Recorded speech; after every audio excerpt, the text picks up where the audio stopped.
Hello, friends. It's Carla, your online doctor, with today's Live in 5. Today is Monday, October 19th, and it is 5 p.m.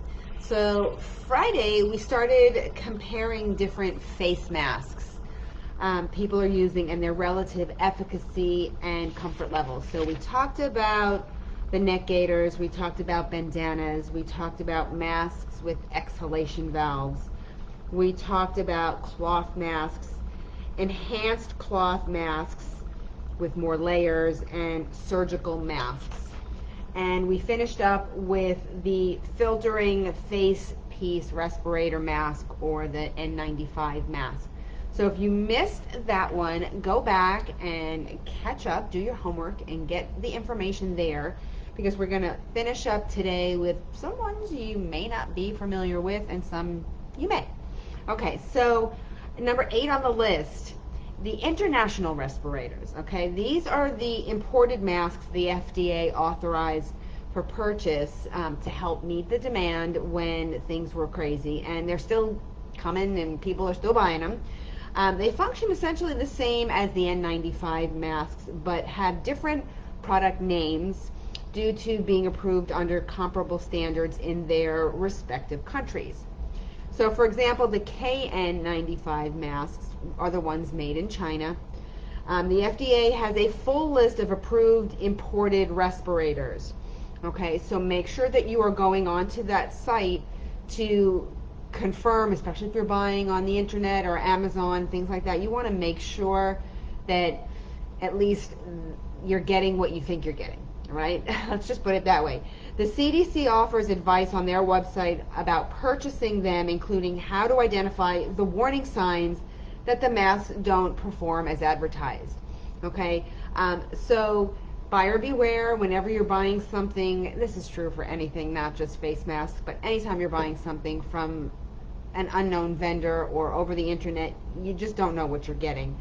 So you want to make sure that at least you get what you are buying. You know, like if you think you're getting KN95 masks from China and that's what you want, let that be what you actually purchase. Number 9 are the face shields. I see a lot of people wearing them now. Because mucous membranes of the eyes are potential ways of contracting COVID-19, they still believe, face shields provide superior protection against splash and the spray of respiratory secretions.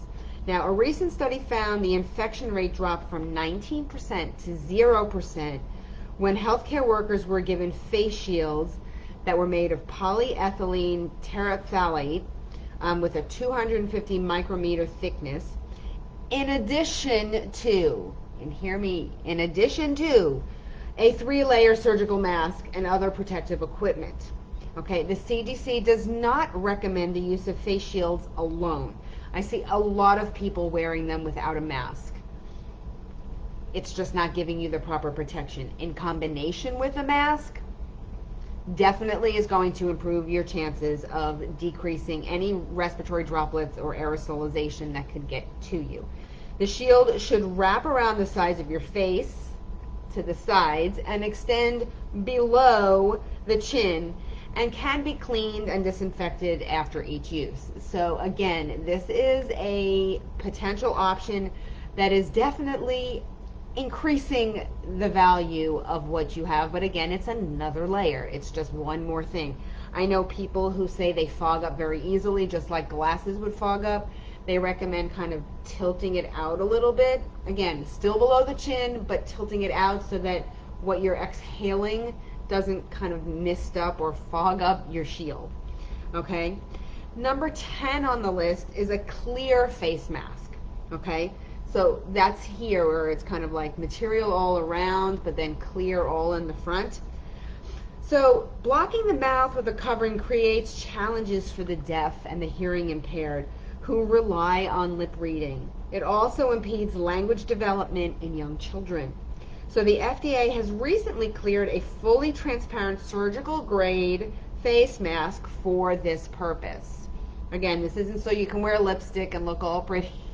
But if you have young children and you're trying to continue to wear your mask around them, I'm not talking about in your house, I'm talking about out in public, they need to see your lips moving, and lip readers need to see your lips moving in order to communicate. I find masks definitely hinder conversation. It makes it hard for people to hear you. I see a lot of people, and I'm guilty of this on occasion, pulling it down to just explain what you want to say and putting it back up because people just can't hear you. Now, the mask isn't going to change that, but it's going to give some people that visual that they need to further enhance the conversation. Okay, number 11, masks for children. Okay, the CDC recommends that children younger than 2 years old should not wear a mask due to the risk of suffocation. The American Academy of Pediatrics also recommends masks for children older than 2 years of age, including the vast majority with underlying health conditions. Their website, healthychildren.org, features a guide for addressing common misconceptions about children and cloth masks. Worth a read if you have young children, but understand that the statistics say that about 50% of children have one chronic illness, which is a very scary thought in and of itself.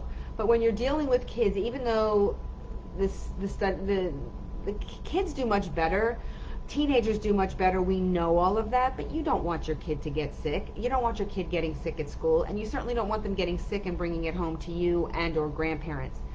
So you have to educate your kids. You have to show them how to wear the masks. You have to give them some type of positive reward if they wear their masks as instructed, because they're going off to school, and it's, little kids that don't know any different, starting at 2, they're probably going to be more compliant than the 7-year-olds, the 10-year-olds, the 12-year-olds who just don't want to do it. So it's got to come from the parents, and it's got to come from the school. You have to kind of require it where it is mandatory, and it's not mandatory at home. Just saying. Okay, in your house, you are allowed to take your mask off. In your car, if it's just your family, take your mask off, etc. Okay, and lastly, number 12, they say wear it well. The value of a mask depends on it being worn correctly. The CDC website has actually useful guides on proper mask use. Like, we have to actually do this, but I guess we do. Clearly, if it doesn't cover your nose and it doesn't cover your mouth completely, what's the point? Okay? So wearing it underneath your nose doesn't help. Wearing it underneath your chin doesn't help. I mean, I don't think I need to say it, but yet I see so many people wearing it like that. Okay, other tips and tricks include holding it up to the light. The less transparency, the better. So if you can't see through the mask, that means less particles are likely to get through. If it's so thin, like some of these gaiters that I see, and you can see light coming through, it's probably not protecting you all that much.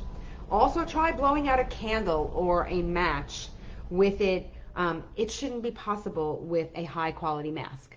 So if your mask is on nice and tight and you have a match in front of you and you go to blow it out, the flame may move a little bit, but you should not be able to blow it out with your mask on.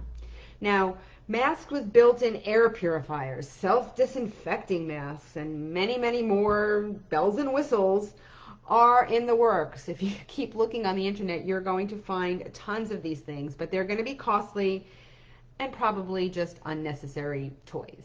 So if you want, and you want to, holiday gifts or all kinds of, gag gifts, whatever you want, knock yourself out. But seriously, a good surgical mask or a multi-layered fabric cloth mask is really all you need.